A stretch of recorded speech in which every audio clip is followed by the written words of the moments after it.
Hayatü's Sahabe, Allame Muhammed Yusuf el-Kandehlevi. Soylu bir aileden olan Muhammed Yusuf bin Muhammed İlyas, Hicri 20, Cumaziye Lula 1235, miladi 20 Mart 1917 yılında Delhi'de dünyaya geldi.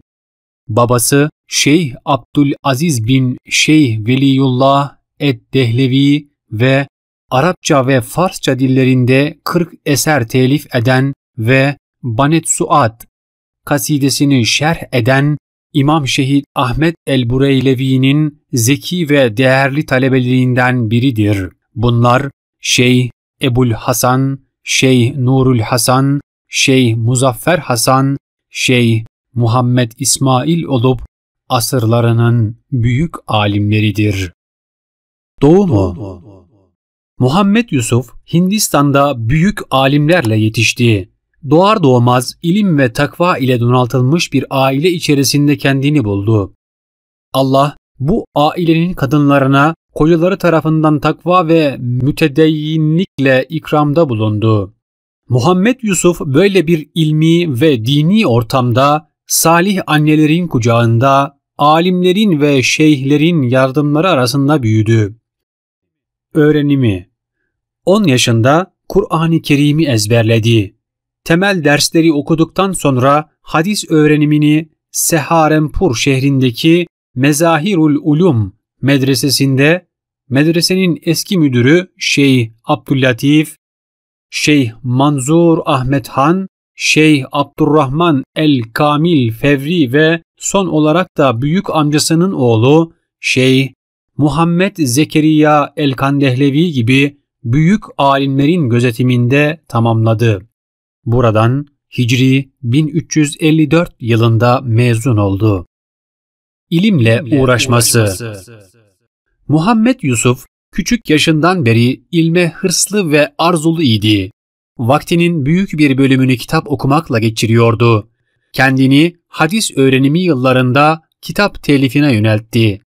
Tahavi'nin Şerhu Me'anil Asar adlı kitabını şerh etmeye başladı. Kitabının ismini Amelil Ahbar koydu. Bu işe ömrünün sonuna kadar devam etti. Davet ve tebliğ görevi. Babasının ölümünden sonra Muhammed Yusuf'un hayatında büyük değişiklikler oldu. Bu dönemde hızlı bir davet ve tebliğ görevine başladı. İlim ve kitap telifiyle uğraşmasına rağmen her şeyden daha çok tebliğ ile uğraştı. Hayatı ızdırap ve sıkıntılara dönüştü. Bunlarla her an iç içe yaşadı. Tebliğ onun şiarı ve en büyük uğraşısı oldu. Bu yolda her türlü sıkıntı ve zorluğa seve seve katlandı. Her türlü zorluğu ve meşakkati güler yüzle ve huzuru kalple karşıladı. Konferanslar vermeye ve tebliğ yolculuklarına devam etti. Başlangıçta Hindistan ve Pakistan'ın çeşitli şehirlerinde, kasaba ve köylerinde büyük toplantı ve sohbetler tertip etti. Saatlerce süren hitaplarda bulundu. Cemaatleri Delhi'nin dışına gönderdi. Tüm vaktini yorulmaksızın ve bıkmaksızın Delhi'deki davet merkezinde devam eden tebliğ ve davet işine hasretti. Günde sadece 2-3 saat istirahat ediyordu. Geri kalan vaktini konferanslarla, meclis sohbetleriyle, eğitim ve şura toplantılarıyla geçiriyordu. Davet için yaptığı yolculuklar. Şeyh Muhammed Yusuf'un davet görevini genelleştirmek için yaptığı yolculuklar ve insanlara tebliğ fikrini yaymak için gerçekleştirdiği toplantılar o kadar çoktur ki bunları saymak mümkün değildir.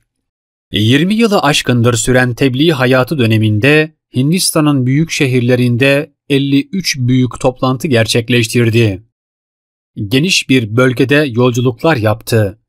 Buralarda eşi az görülen büyük toplantılarda önemli konferanslar verdi. Buradan uzak yerlere ve bölgelere büyük cemaatler çıkardı. Hicaz ve diğer bölgelerde davet ve tebliğ. Şeyh Muhammed Yusuf, davet ve tebliğ işinin İslam'ın beşiği olan Mekke ve Medine'de yayılmasını görmeye çok istekliydi. Bu yüzden Mekke ve Medine halkından büyük yardımlar gördü. Bu davet mukaddes beldelerde kökleşip yayıldığı vakit yeryüzünün her tarafından her yıl hac görevini yerine getirmek için toplanan Müslümanlar yoluyla bütün dünyaya yayılmasının mümkün olduğuna inanıyordu.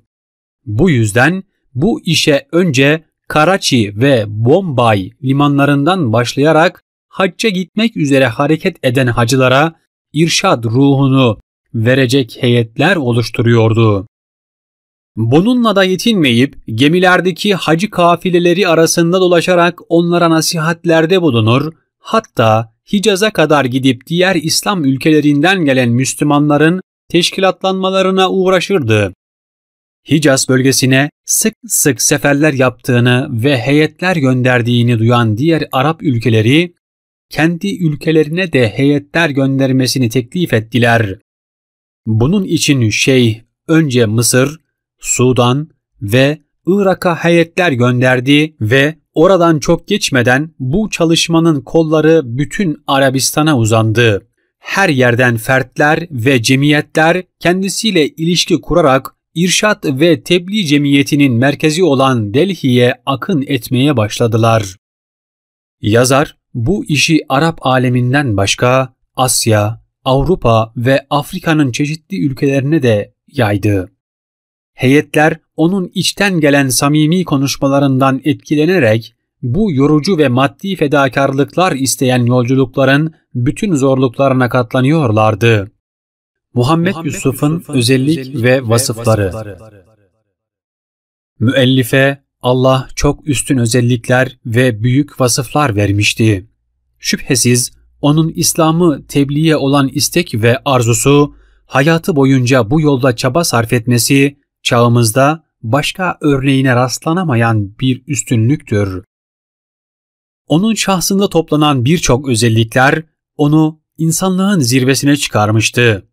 Allah'a olan iman ve tevekkülü, cesareti, aşırı gayreti, huşu içindeki namaz kılışı, samimi duaları, ashabın hayatı hakkındaki derin bilgisiyle onlara olan aşırı bağlılığı, Resulullah'ın sünnetine uygun yaşayışı, Kur'an'ı derin anlayışı, peygamber kıssalarından güzel sonuçlar çıkarışı, çeşitli eserler yazmakla davet işini bir arada yürütmesi, Allah'a dayanarak kendini güvenli hissetmesi, üstün konuşma kabiliyeti ile azim ve sebatı hayatında açıkça görülen özelliklerdi.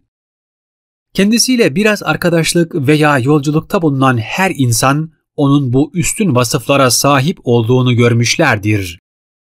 Kendine has konuşma tarzıyla Allah'ın zat ve sıfatları, maddi sebeplerin hiçliği ve ilahi vaadin gerçekleştiği hakkında konuşurken dinleyenleri bir süre madde aleminden gönül alemine yükseltirdi. Halkı Allah yoluna çağırırken davetindeki samimiyetle davaya olan sarsılmaz inancıyla onları büyülerdi. Kendisini ziyaret edenler o kadar tesir altında kalırlardı ki her şeyleri değişiverirdi. Dualarının da dinleyiciler üzerinde büyük etkisi vardı. Duasını dinleyenler kendilerini tutamayıp ağlarlar, yılan sokmuş kimseler gibi inlerler ve bayılırlardı. Meclis amin, amin sesleriyle inlerdi. Şeyh Muhammed Yusuf, Allah'ın verdiği normalin üstündeki güç ve gayretle çok kısa sürede gayesine ulaştı. Hac yolculukları sırasında büyük toplantılar tertipleyerek konuşmalar yapmak ve İslam davasını müzakere etmek suretiyle hac ibadetine de yeni bir ruh ve mana katarak onu tebliğ için bir vasıta haline getirdi. Siyasi konferanslar onun tertip ettiği toplantılarda yaptığı konuşmalar karşısında çok sönük kalırdı. Bütün bunları 20 senede gerçekleştirdi. Onun yardımıyla büyük insan toplulukları hidayete kavuştular. Allah, onun vasıtasıyla birçok kişiye takva, ibadet zevki ve ahlak ihsan etti. Eserleri. Yazarın bu kadar uğraşısı yanında kitap yazmaya da büyük arzusu vardı. Yazdığı eserler arasında 2 tanesi önemlidir. Biri birkaç cilt olan Emaniyül Ahbar adlı kitabıdır. Bu, onun hadis ve fıkıh ilmine dair geniş bilgisini gösteren büyük bir delildir. İkincisi de Hayatus Sahabe'dir. Bu kitap da onun Resulullah'ın siyer ve ahlakı ile ashabın İslam dinine olan hizmetlerini aksettiren bir aynasıdır. Vefatı. Şeyh Muhammed Yusuf, hac yolculuğundan döndükten 1 yıl sonra Pakistan'a uzun bir yolculuk hazırlığında bulunarak 10 Şevval 1384 yılında yola çıktı. Onun bu yolculuğu aynı yılın Zilkade ayı başında ölümüyle neticelendi. Bu yolculuğunda Batı ve Doğu Pakistan'ın büyük şehirlerine dolaşarak buralarda yakın tarihin eşini göremediği bir genişlikte büyük konferanslar tertipleyebildi. Fakat aşırı derecede yoruldu. Çünkü her yere gidip özel ve genel toplantılarda konuşurdu. Bu uzun, yorucu çalışmalardan kalbi yoruldu, sesi kısıldı. Kendisinde öksürük ve sıtma nöbetleri başladı. Yine de kendisi bunların hiçbirine önem vermeyerek görevine devam ediyordu. Nihayet Hindistan'a dönmeden 1 gün önce çok hasta olmasına rağmen Lahor'da bir konuşma yaptı. Fakat konuşması bittikten sonra kendi de bitkin vaziyette kaldığı yere kendini zor attı. O gece sabaha kadar uyuyamadı. Ertesi gün Cuma idi. Hastaneye kaldırdılar. Fakat yolda vefat etti. Allah rahmet eylesin. Ölümünden önce şu kelimeleri tekrarlıyordu. Allah'tan başka ilah yoktur. Vaadini gerçekleştiren Allah'a hamd olsun. Allah'tan başka ilah yoktur. Muhammed sallallahu aleyhi ve sellem onun elçisidir. Allah en büyüktür. Allah en büyüktür. Yalnız başına grupları yıkan, kuluna da yardım eden Allah'a hamd olsun. Ondan önce ve sonra hiçbir şey yoktur. Ondan önce ve sonra hiçbir şey yoktur. Said el-Azami en-Nedvi.